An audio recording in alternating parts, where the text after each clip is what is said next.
Hi, welcome back to Boxes of Lights and welcome to the Mage Knight Shades of Tezla playthrough. I've had a bit of a change of scene. I decided to set up on this different table, but we're picking up exactly where we left off. Now Dummy's playing really quickly, so I'm going to try and play quickly too. What I'd like to do, and we've just taken out these sprites. All we've done is move into the forest, take out these sprites, is move through here, which is okay. I can move up onto these hills, take a peek at this Mage Tower. I will provoke these sprites, so let's see what I can do with my cards. Not much as it goes. These sprites are a little bit more pesky than I first thought. So what I'm going to do, I'm going to play a card sideways. You can play any card sideways for one influence, one attack, one block, or one move. So I'm going to use that for one move, followed by March, just for its simple move 2. So that's a total of move 3, which gives me enough to move up onto these hills. Hills cost 3. I've moved from a space adjacent to another space adjacent to these sprites. They're going to attack. Now the phases are ranged attack. We took that last sprite down during range last time. This time I'm not going to do any ranged attack. Next phase is they attack us and we try and block. They're going to hit us twice for 2 attacks. We treat each one separately. I'm not going to block either. So that first attack is going to get through and do us 1 damage. We take a wound. You then reduce that attack by your armour. My armour is currently 2. That's an attack of 1. Reduced by 2, down to 0. It wounds no more. Then we've got the second attack. Another 1 attack. It's going to wound us again. Same thing happens again. We're not going to block it.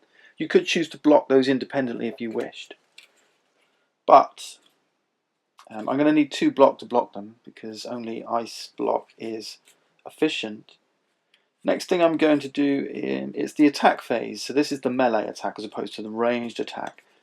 And we know these sprites have an armour of 2 because we left them unblocked, plus the 1 defence is 3. They're resistant to ice. We're not doing ice attacks, but 3 armour we've got to get through. So we need 3 attack, which we can do with improvisation. Discard another card from your hands to get move 3, influence 3, attack 3 or block 3. I'm going to discard this promise card and play improv to do attack 3, which defeats the sprites. Excellent, job done. But we have picked up 2 wounds. But don't worry, I can do something about that in just a moment. We discard this for 1 fame and 1 reputation because it's a rampaging enemy. And we get an elementalist faction token as a reward for combat. And no, actually, these rewards are going to come at the end of combat. End of the turn rather. So I'm not going to peek at this just yet because I want to do one more thing. Just before we clear away, I've got this one with the land card. I did want it for its move 2, but what I'm going to do, I've not used any dice from the source yet, and I'm going to grab this green one, and with this it gives me heal 2. Heal 2 is what I want, and that will allow me to heal 2 wounds, 1, 2. Now normally you can only take a move, which is optional, followed by an action. But see these symbols up here? This is the symbol for move, this is the symbol for combat. This hand like this is the symbol for healing. There's also a plus sign. I don't think I've got one. Yeah, here we go. Crystallize has this kind of this plus or cross sign. These two, the heal and the cross, you can use those before or after combat, before or after movement, any time during your turn except during combat. These are special effects that sit outside that move and act structure of your turn. So we're healing 2, we can get rid of these 2 wounds. And now we'll end our turn. Alright, good stuff. Let's re-roll this. Gold, I like it. And our reward for combat was a fire gem. This allows me to add the element fire to any of our attacks or blocks. Incidentally, we are standing now next to a Mage Tower, so we can flip this over and see what's inside. It's a magic familiar. This one also has 2 attacks. It's kind of unusual actually to see enemies with 2 attacks. This one came from the Lost Legion expansion. So 2 physical attacks. Normally, if you're new to Mage Knight, you wouldn't know, but a structure like this, the Mage Tower, offers fortification. This means ranged attacks don't work. You need something called siege instead. However, there's an icon here, a castle with a cross next to it, which means the magic familiars don't benefit from this fortification. They've got 7 armor. They give 5 fame. This is a high number of fame points for an enemy. And this red skull here, what this means is normally each one of these attacks, 3 attack, would normally do 3 damage, right? It tends to be 1 for 1, attack and damage. Okay, this is brutal. That means for every 1 attack you do 2 damage. Doesn't affect blocking, it does affect damaging if we leave the attack unblocked. That's a pretty potent enemy. I've got a feeling I'm going to leave that unattended to. Okay, let's draw 5 cards and take Dummy's turn.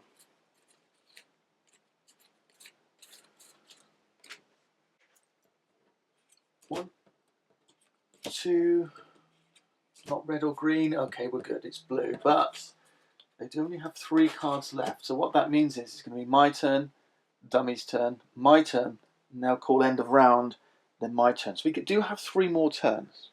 So we can, yeah, we can go pretty slowly, I think, this time if we need to. So we can either try and assault that Mage Tower. We do need 5 movement to move in here. Okay, it's not like rampaging enemies that you can just attack from standing next to. You need, and this is in the desert, so we'll need 5 movement to actually assault this thing. And it does cost you 1 reputation. Taking out rampaging enemies is a desirable thing for the locals. They like that. Attacking fortifications like this, sites like the Mage Tower, that's going to get you in trouble, so you lose rep. So we've got some move. Concentration is one of my favourite cards. Attack 4. We haven't really got the movement to get in there.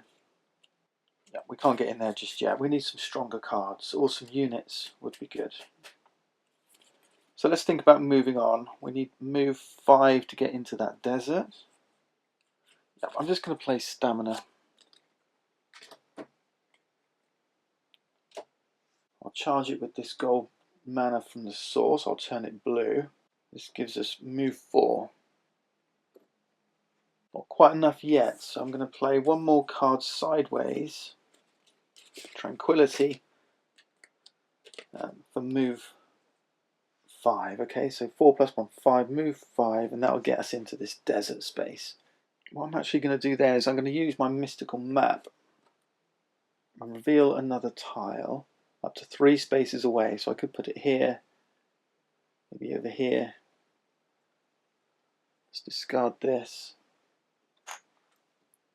I'd like to see what's down this way, actually. So let's go here. And it's a monastery with a big forest cutting it off. We've got 1 rampaging enemy over here, so let's place that down. Let's see what we get. These are some elven protectors. They will have ambush, so their reach is the entirety of this tile. We've got blue crystal mine, magical glade that helps us heal, and a monastery. Revealing a second monastery means we get to place another advanced action in the offer, the unit offer. This one is counterattack. It's an attack 2 and an additional attack 2 for each enemy blocked. Yeah, this is really good actually for taking down cities and those faction leaders. This will be useful in the Hidden Valley if we can get it. I'm not sure we're going to have time. There's a monastery here behind the mountain. And this one is through this forests. For now though, I think I'm going to end my turn there, get some more cards. Because we've got some attacking, yeah, we've got some attacking cards. But no movement. Okay, gold again, I like it. 1, 2, 3. 1, 2. Okay, we've got mana draw and rage. So still no movement. Let's do dummy. They've only got 3 cards, so whatever will be, will be. Right, that ends their turn. Next time they'll declare into the round. So I've got 2 more turns. I'd really like to have tried to recruit. I don't have the cards I need, do I? Right, I'm going to use these 2 to move. 2 cards sideways to move. This is not helpful. I'm not going to be able to achieve as much as I hoped this turn, not at all. Okay, 2 puts me here. Now this is a rampaging enemy now with ambush, and I've moved from a space 2 hexes away to a space within 2 hexes away. It should attack me, but walls and mountains and lakes will stop rampaging enemies. You have to be able to draw a line to this guy. He won't cross the walls. There's 1 here, there's 2 here. He won't cross mountains. The only way for this rampaging enemy to get out is this way. And it's 1, 2, 3, 4. It's a long way around to get to me. It's not within 2. So this guy is kind of dug in a little bit here. So he's not attacking me, but I could attack him. The walls do offer fortification though, so I can't take him out with ranged attack. But I am keen to try and take him out. Yeah, let's do it. It's tough, but I don't have enough to block him and attack him. I've got block 2. I could power it up and get block 5, but then I don't have enough attack.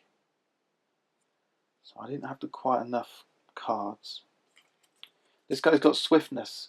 This winged arrow means to block his 3 attack you need twice as much block. So I need 6 block, which of course I can get, but then I can't attack him. I am going to attack him because I want to be able to attack and recruit this turn, and I just don't feel like on this first day I've done enough. So we're going to attack him. He's going to hit us for 3 attack. I've got armor 2, which means 3. So he does a wound. We reduce the 3 down to 1. He does a wound. Reduce the 1 down to 0. We're going to take 2 wounds, and then we need to do 5 attack. And what I'm going to do is 1 card sideways, determination sideways for 1 attack. And then I'm going to charge rage with 1 red mana from the source for attack 4. So that's 5 attack total, which defeats him. So I'll get 2 fame, I'll get a token, and I get to reveal a map tile. Ah, do you know what I forgot to do? I forgot to reveal a new map tile when I defeated that second sprite. Let's do that now. I probably would have put it down there anyway, which means that, say I've used the map now, place 1 here. There's always something to forget in Mage Knight.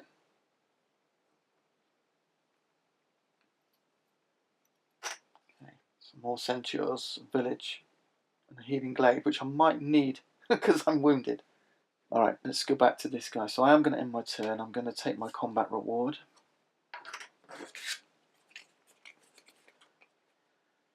I've got 3 cards in my hand and 2 left in my deck. My hand size is 5, so I am going to take those 2 cards. Let's re-roll this. It's black, so that's depleted. It's not helping me at all. I get 1 reputation for defeating another rampaging enemy, and 2 fame. So I go from 2 to 4.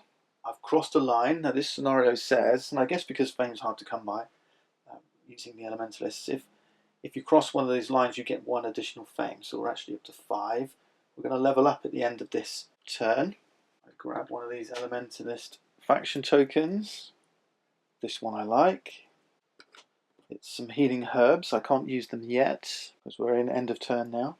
However, we do get a skill, so we draw the top 2 skills and we get to choose one of them. This one here is regenerate. This says pay a mana of any colour and throw away a wound from your hand. It says if that mana is green, also draw a card. This one here says it costs 1 less to explore, which is probably useful in this game because exploring in this scenario, normally it costs 2 movement. It says it costs 3. We don't actually need to do that much because defeating enemies allows us to reveal tiles anyway. And it says we can get 1 attack or reduce the attack of an enemy by 1. Feels like an important decision. Which one do I choose? Regenerate or this feral allies? We use the beasts in the land around us to help us. I do have wounds in my hand, but I'm pretty good at healing. I'm going to take this feral allies. Which means the one I don't take goes to this common pool area. We could to potentially get it later. You can't normally take your own once they've been discarded. And we get to choose an advanced card as the second reward.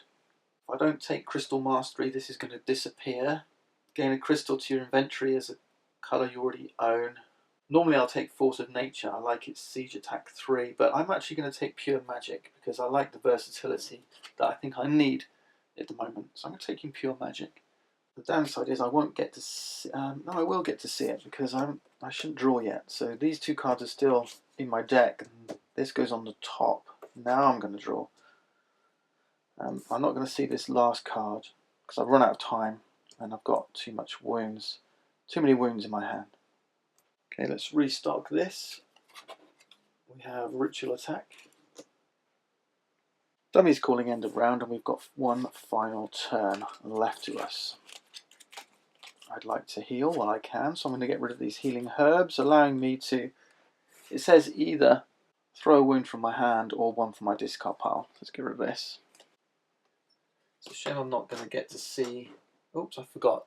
When you level up, grab one of Krang's skills and put it in the common skill offer. That's a good one actually. It's a shame we're not going to get to see counter attack. There's no way I'm going to get to that monastery. Well, it's possible, I suppose. It would be 2 to get into the plains, plus 1 to cross the wall, and then 3 to get into the hills, plus 1 to get into to cross this wall.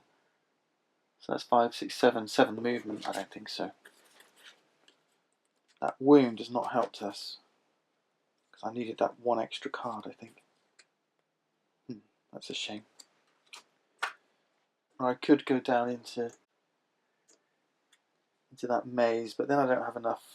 I'd have to face one of those tan-coloured enemies, and I don't have enough attack. I don't have anything here to do that. So I'm going to have to rue this wound. I don't like having it. I should have taken that other skill. If I'd taken that other skill, I could have drawn this card and used green mana. Never mind. I think I get to reveal another tile, which I've not done yet.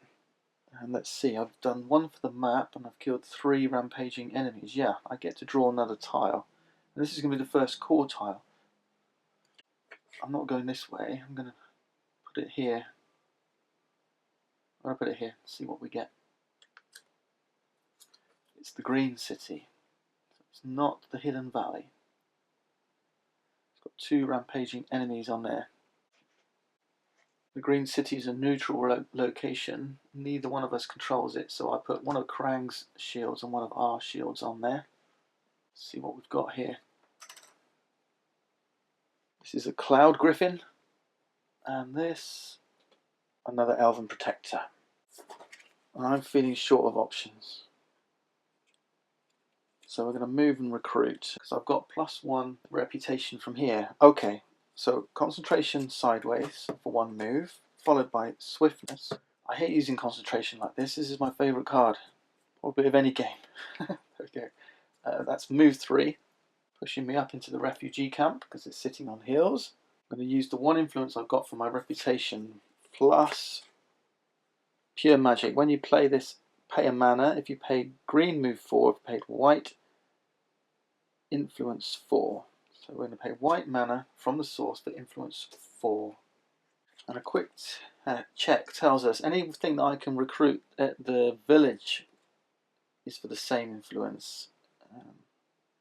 Anything at the keep, Mage Tower, monastery is +1, so that would cost 6 influence, which I don't have.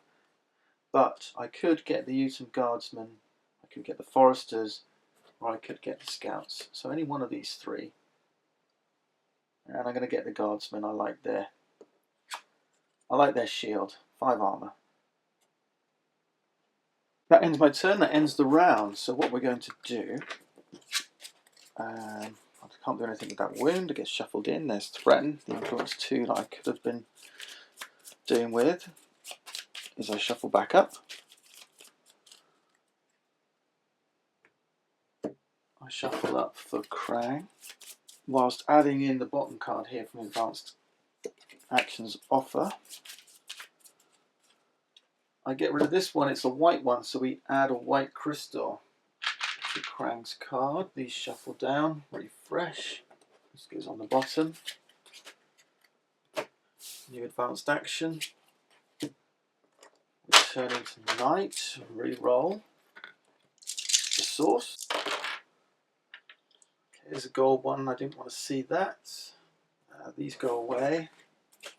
Get refreshed. 4 new ones. 1, 2, 3, 4. These go away and refresh. 2 more.